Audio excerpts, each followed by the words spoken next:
नमस्कार, मैं प्रिया। बिहारी न्यूज में आपका स्वागत है। खबरों की तरफ बढ़ने से पहले एक नजर सुर्खियों पर। पटना के एनआईटी में शुरू हुआ टॉयकथॉन। बिहार में आज से अनलॉक 3 जारी। शिक्षकों के तबादले की प्रक्रिया हुई शुरू। बिहार पुलिस में अब होगा आईएमसी का गठन। राजधानी पटना में 25 जून को होगा मेगा कैंप का आयोजन। अब चले बढ़ते हैं बिहार के अब तक की शाम की बड़ी खबरों की ओर विस्तार से। बिहार में आज से अनलॉक 3 जारी। बिहार में आज से अनलॉक 3 की शुरुआत हो गई है, जिसके बाद आज से घरों से ज्यादा लोगों की चहलकदमी सड़कों पर देखने को मिलने वाली है। गृह विभाग की तरफ से साझा की गई जानकारी के अनुसार आज से दुकानें शाम 7 बजे तक खोली जाएंगी।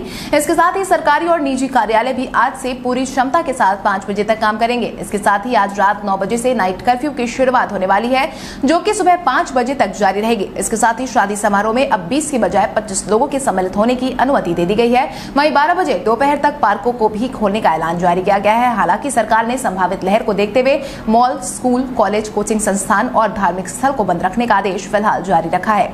शिक्षकों के तबादले की प्रक्रिया हुई शुरू। बिहार के शिक्षकों के लिए खुशखबरी। लंबे समय से अटके तबादले की प्रक्रिया बिहार में अब रफ्तार पकड़ने लगी है। साझा की गई जानकारी के अनुसार बिहार में शिक्षकों और पुस्तकालयाध्यक्षों के तबादले को लेकर सरकार ने अपना आदेश जारी कर दिया है। इसको लेकर पोर्टल तैयार करने की प्रक्रिया भी शुरू हो गई है। इस बाबत शिक्षा विभाग ने पोर्टल का आखिरी ट्रायल भी बीते दिन देख लिया। हालांकि अभी तक तबादले की प्रक्रिया कब शुरू होगी, इसको लेकर कोई खास जानकारी सामने नहीं आई है। पोर्टल आ जाने के बाद शिक्षा विभाग के पोर्टल के माध्यम से ही ऑनलाइन आवेदन किए जाएंगे और सॉफ्टवेयर के माध्यम से इच्छुक शिक्षकों के तबादले सुनिश्चित होंगे। सरकार ने बताया कि पहले पुस्तकालयाध्यक्षों, महिला और दिव्यांग शिक्षकों का तबादला किया जाएगा। जदयू नेता से मिलने पहुंचे मनोज बाजपेयी। अपने परिवार के साथ समय गुजारने के लिए मनोज बाजपेयी इन दिनों बिहार में है। वहीं बीते कुछ दिनों से लगातार मीडिया में बने हुए हैं। इसी क्रम में बीते दिन बिहार से निकले अभिनेता मनोज बाजपेयी जदयू नेता और प्रदेश प्रवक्ता डॉक्टर सुनील से मुलाकात करने पहुंचे। जहां पहुंचकर मुलाकात से संबंधित उन्होंने एक वीडियो भी साझा किया। इस वीडियो में उन्होंने बिहार के लोगों से टीकाकरण अभियान में बढ़ चढ़कर हिस्सा लेने की अपील की है, जिसके तहत उन्होंने कहा कि अगर आप कोरोना की तीसरी लहर या फिर संक्रमण को रोकने या फिर खत्म करना चाहते हैं तो बचे हुए लोग जल्द से जल्द टीका लगवा लें। सभी लोग अपने नजदीकी सेंटर पर अपने पूरे परिवार के साथ जाकर वैक्सीनेशन कराएं।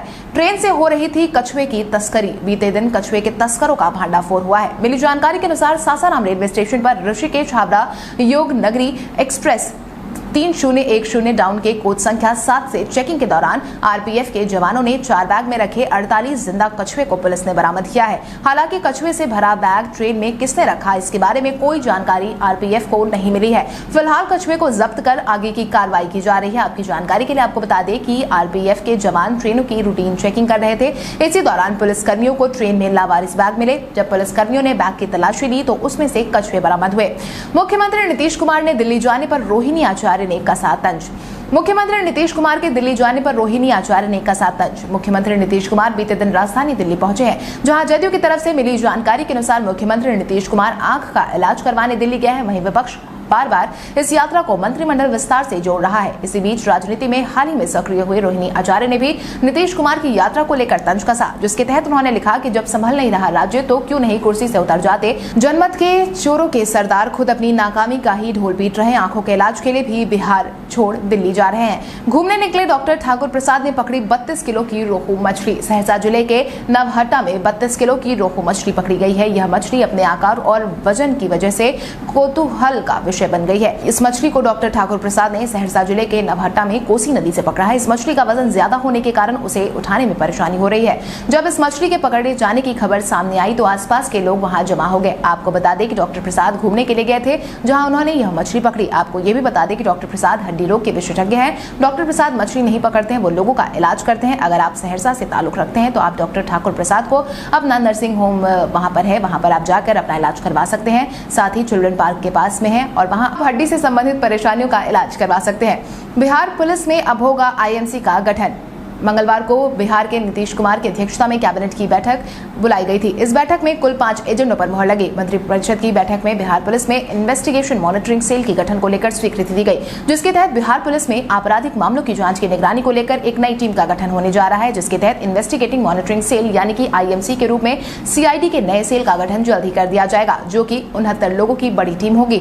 मिली जानकारी के अनुसार बिहार पुलिस ने नवगठित होने वाली इस टीम को इन्वेस्टिगेशन और आरोपियों को जल्द सजा दिलाने की निगरानी निगरानी करने के लिए गठित करने का फैसला लिया है। इसके साथ ही बीते दिन राज्य मुख्यालय स्तर पर 1 SP, 7 DSP, 13 इंस्पेक्टर, 8 ASI और 11 सिपाही के पद सृजित करने की स्वीकृति दी गई है। इनके अलावा 21 कंप्यूटर ऑपरेटर और 8 चालक सिपाही का भी पद सृजित और स्वीकृति दे दी गई है। पटना के NIT में शुरू हुआ टॉयकथॉन। भारतीय खिलौने को प्रोत्साहित करने के लिए 3 दिवसीय ऑनलाइन टॉयकथॉन की शुरुआत हो गई है। वर्चुअल रूप से इसका शुभारंभ केंद्रीय कपड़ा मंत्री स्मृति ईरानी, केंद्रीय शिक्षा मंत्री रमेश पोखरियाल, AICTE के चेयरमैन अनिल D सहस्त्रबुद्धे भी शामिल हुए। इसके तहत NIT पटना समेत देश के 87 IIT और NIT में इसका आयोजन वर्चुअल रूप से हो रहा है, जहां पर देश भर के लगभग 1,20,000 प्रतिभागियों ने ऑनलाइन हिस्सा लिया है। इसमें से 17,000 से अधिक के विचार रजिस्टर्ड किए गए हैं। इनमें से 1567 आइडिया और 22 से 24 जून तक होने वाले टॉयकथॉन के लिए इसे चुना गया है।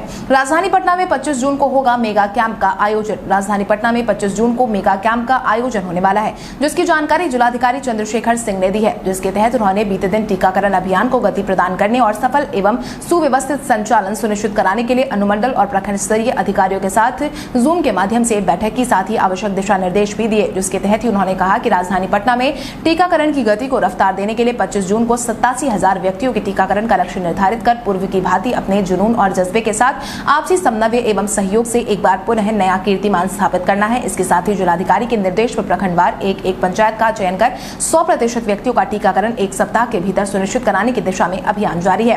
गया कामाख्या साप्ताहिक एक्सप्रेस का परिचालन हुआ शुरू। रेल यात्रियों को कामाख्या आना जाना अब आसान होने वाला है। गया जंक्शन के प्लेटफॉर्म नंबर 6 से अपने पुराने समय से 15 महीने बाद गया कामाख्या साप्ताहिक एक्सप्रेस का परिचालन शुरू हो गया, जिससे कि कामाख्या को जाने वाले नवादा, शेखपुरा, लखीसराय, भागलपुर के रेल यात्रियों को बड़ी राहत मिली है। रेलवे की तरफ से मिली जानकारी के अनुसार इस बार गया कामाख्या साप्ताहिक एक्सप्रेस को LHB रैक 22 कोच के साथ परिचालन शुरू हुआ है। इतना ही नहीं, सभी क्लास में सीट पुराने रैक की तुलना में ज्यादा है। इसमें आरक्षण लोगों को आसानी से मिल जाएगी।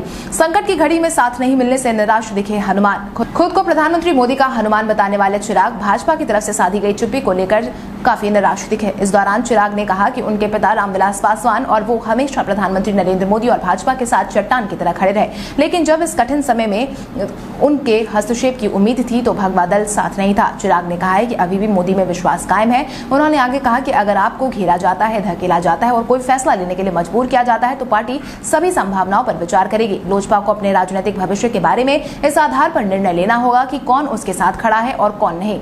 नवादा वन प्रमंडल में व्याप्त भ्रष्टाचार पर पटना हाईकोर्ट ने जताई नाराजगी। नवादा वन प्रमंडल और कौवाकोल में बड़े पैमाने पर व्याप्त भ्रष्टाचार, वनों की अवैध कटाई और DFO नवादा की तरफ से की जा रही अनियमितता के खिलाफ अधिवक्ता प्रभात भारद्वाज ने पटना हाईकोर्ट में जनहित याचिका दायर की थी।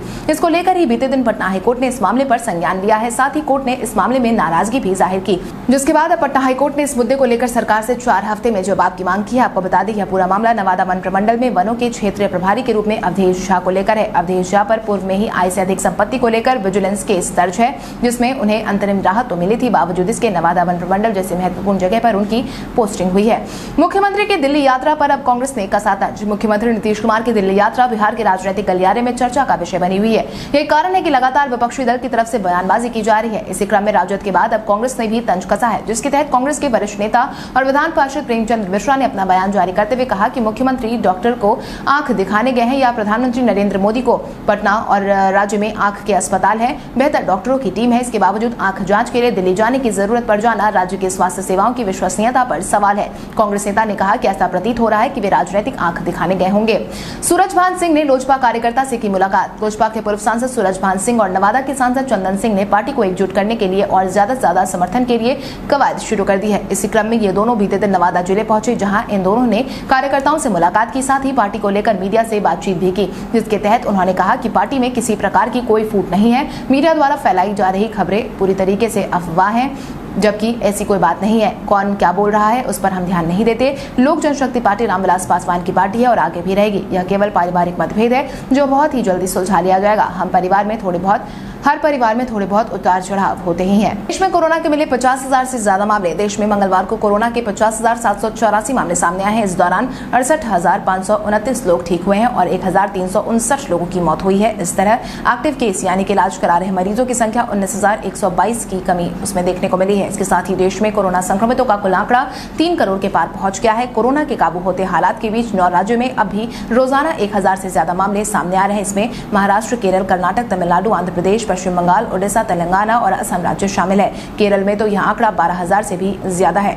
तो चलिए बढ़ते हैं आज के सवाल की ओर। आज का सवाल कुछ इस प्रकार है, आपके अनुसार देश के कई राज्यों में मिले डेल्टा प्लस वेरिएंट को देखते हुए बिहार में कौन कौन से एहतियाती कदम उठाए जाने की जरूरत है? अपने जवाब में कमेंट करके जरूर बताएं। इसके साथ ही आज के लिए बस इतना ही। बिहार की बड़ी खबरों से अपडेटेड रहने के लिए हमारे YouTube चैनल को सब्सक्राइब करें और बेल आइकन दबाना ना भूलें। धन्यवाद।